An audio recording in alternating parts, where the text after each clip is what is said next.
बिस्मिल्लाहिर्रहमानिर्रहीम। अस्सलाम वालेकुम नाज़रीन। 20 अप्रैल 2024 हमारी वीडियो का टॉपिक है आईएमएफ से कर्ज मिलने के बाद पाकिस्तान के अंदर वो असासे जो ऊपर जा सकते हैं जिनके अंदर आपकी इन्वेस्टमेंट लाजमी होनी चाहिए। आईएमएफ कर्ज मिलने के बाद पाकिस्तान की मईशत में क्या हो सकता है और ये असासे कौन से हैं। आपने करेंसी को होल्ड करना है, आपने रियल एस्टेट के अंदर पैसा लगाना है, आपने सिल्वर ख़रीदना है, आपने स्टॉक मार्केट के अंदर पैसा लगाना है, या आपने लाइफ स्टॉक के अंदर इन्वेस्टमेंट करनी है आने वाले दिनों में, या गर्ज हर वो इन्वेस्टमेंट जो आपके पैसे की वैल्यू को सेव करेगी और आपको आने वाले दिनों में फ़ायदा देगी आईएमएफ के कर्ज मिलने के बाद। यानी आईएमएफ कर्ज देगा, पाकिस्तान के फॉरेक्स रिजर्व बढ़ेंगे, हमें दुनिया कर्ज देगी और उस कर्ज की बेस के ऊपर हमारे मुल्क के अंदर इन्फ्लेशन को हम कंट्रोल करेंगे, शरह सूद में कमी करेंगे, आया के स्टेट बैंक के रिजर्व बढ़ जाएंगे, डॉलर की डिमांड कम हो जाएगी, कमोडिटीज़ की प्राइस नीचे आ जाएगी।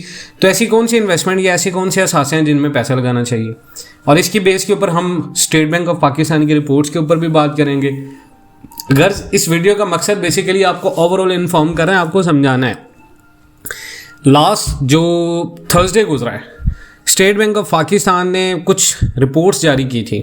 उनके मुताबिक स्टेट बैंक के पास मौजूद इस वक्त फॉरेक्स जो रिज़र्व हैं, फॉरेन रिज़र्व, वो करीबन हफ्तावार जो बेस करते हैं उसके ऊपर 14.4 मिलियन डॉलर्स का उनमें इजाफा हुआ।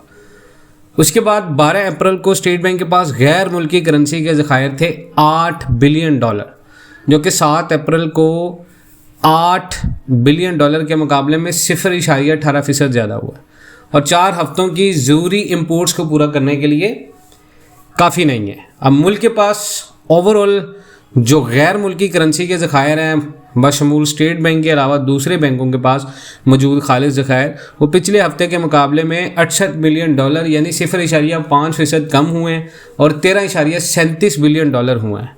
और बैंकों के पास मौजूद खालिद ज़खायर 5.31 बिलियन डॉलर रहे हैं, जो इस हफ्ते के दौरान 82.4 बिलियन डॉलर्स के कमी के बाद गिर गए हैं। उसके बाद स्टेट बैंक पाकिस्तान के आलमी बॉन्ड्स की मैच्योरिंग 1 बिलियन की वापसी पर जो है वो हमने अमल किया है और 1 बिलियन डॉलर के आलमी बॉन्ड की अदायगी इस हफ्ते के स्टैट्स में ज़ाहिर हो गई। उसके बाद आज स्टेट बैंक ऑफ पाकिस्तान के जो हमारे गवर्नर हैं जमील अहमद साहब, उनका एक आया बयान। उन्होंने कहा जी मुल्क में महंगाई में कमी जो है जो हो रही है ये एक बड़े लेवल पर हो रही है और जो मॉनेटरी सख्ती है यानी जो हमने शरह सूद बनाई हुई है वो फाइनेंशियल स्टेबिलिटी, इम्पोर्ट डिमांड में आसानी, ज़री प्रोडक्शन में बेहतरी और बुनियादी असरात के मिलकर असरात की अक्कासी कर रही है। और उन्होंने वाशिंगटन डीसी में आईएमएफ वर्ल्ड बैंक की जो मीटिंग हुई है उस मीटिंग में उनका ये कहना था जी पाकिस्तान के अंदर आने वाले दिनों के अंदर आपको शरह सूद जो है वो थोड़ी होने को मिलेगी। उसके बाद मरकज़ी बैंक के गवर्नर ने यह भी कहा कि साल 2022 और 23 के मुआशी मसाइल की वजह से थोड़ा सा चैलेंजिंग रहा हुकूमत में और स्ट्रक्चरल कमज़ोरियों की वजह से मईशत पूरी तरह संभल नहीं सकी। इस वजह से महंगाई का मसला आलमी सतह पर रहा है जिससे मुल्क की मईशत भी मुतासिर हुई है, जबकि सैलाब और कमोडिटीज़ की आलमी कीमत आईएमएफ जायजे में तख़ीर का मनफी असर रही है। उसके बाद उन्होंने ये कहा जी पॉलिसी रेट में 8.25% का इजाफा किया है, रुपये पर दबाव कम करने के लिए मकामी डिमांड और इंपोर्ट्स में कमी की है, जबकि जो है वो डिमांड और इंपोर्ट्स कम करके बैरूनी कर्ज़ों की अदायगियाँ पूरी की गई। और यहाँ से आप इस बात से अंदाज़ा कर लें कि पाकिस्तान के अंदर जो हमने अपनी इंपोर्ट्स बैन की हैं, हमने अपने रुपए की वैल्यू को कैप किया है, ये 3 से 4 महीने हम चला सकते हैं इस सिनेरियो को। इसके ऊपर हमने प्रीमियम जो 1.25 का गैप चला है वो भी हमने हुकूमत आईएमएफ से रिक्वेस्ट किया, हमारे जो वज़ीर ख़जाना है औरंग साहब। अब सवाल ये है कि पाकिस्तान के अंदर कौन से असास। अब सवाल ये है कि 6 बिलियन 8 बिलियन डॉलर का आपका मंसूबा हो गया, अब आपको आईएमएफ पैसे मिल रहे हैं, अब 6 से 8 बिलियन डॉलर के बाद आपने क्या करना है। देखें पाकिस्तान की मईशत में 1947 से लेकर अब तक ऐसी बहुत सारी हुकूमतें आई हैं जिनकी रिफॉर्म्स को देखने के बाद यही अंदाज़ा होता है कि पाकिस्तान अब दुनिया की सुपर पावर बनने जा रहा है। तो ये बात याद रखें कि पाकिस्तान के लिए नेक तमन्नाएं हैं, ये सारी जो पाकिस्तान के ऊपर मेहरबानियाँ हो रही हैं, तो ये याद रखें इनमें सबसे बड़ा एक चीज़ भी ये भी है कि आप फ़लस्तीन के मामले पर खामोश हैं और दुनिया जहान की सारी नेमतें आप पर कुर्बान हो रही हैं। और याद रखिएगा, आने वाला जो वक्त है पाकिस्तान का, ये बहुत मुश्किल है, और ये बात बहुत सारे लोग इत्तेफाक करेंगे, बहुत सारे लोग इत्तेफाक नहीं करेंगे, लेकिन आप हमेशा याद रखिएगा कि आपने आने वाले दिनों के अंदर एसेट्स में अगर इन्वेस्टमेंट करना है पाकिस्तान के अंदर, खासकर आपने रेंटल प्रॉपर्टीज़ लाजमन लेनी है।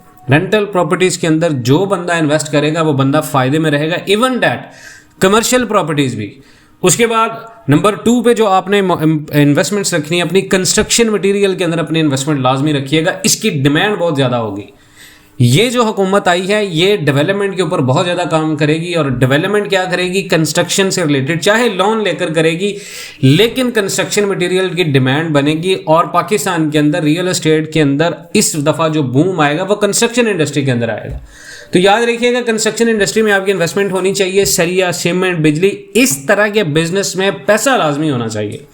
उसके बाद तीसरे नंबर के कमोडिटीज़ के अंदर, तो मैं वैसे आपको हर वीडियो में बता रहा हूँ कि कमोडिटीज़ में पैसा रखो भाई, सिल्वर खरीद के रखो भाई, चांदी खरीद के रखो भाई, कॉपर, एल्यूमिनियम, ये सारी वो चीज़ें हैं जो अपनी वैल्यू को मेंटेन करेंगी, इवन डैट के पाकिस्तान के अंदर महंगी भी होंगी, तो इन चीज़ों के अंदर पैसा रखें लाजमन। इसके अलावा और बहुत सारे एसेट्स हैं, लेकिन वो नेक्स्ट वीडियोस में इंशाल्लाह वीडियो लंबी हो जाएगी। बाकी इंशाल्लाह व्हाट्सएप ग्रुप, फेसबुक चैनल, और मैं आपके साथ लिंक शेयर कर रहा हूँ, उनको लाजमी ज्वाइन कर लीजिएगा, पिन कमेंट कर रहा हूँ। बाकी इंशाल्लाह मिलते हैं नेक्स्ट वीडियोज़ में, अपना बहुत सारा ख्याल रखिएगा, इंशाल्लाह मिलते हैं नेक्स्ट वीडियोज़ में, तब तक के लिए अल्लाह हाफ़िज़।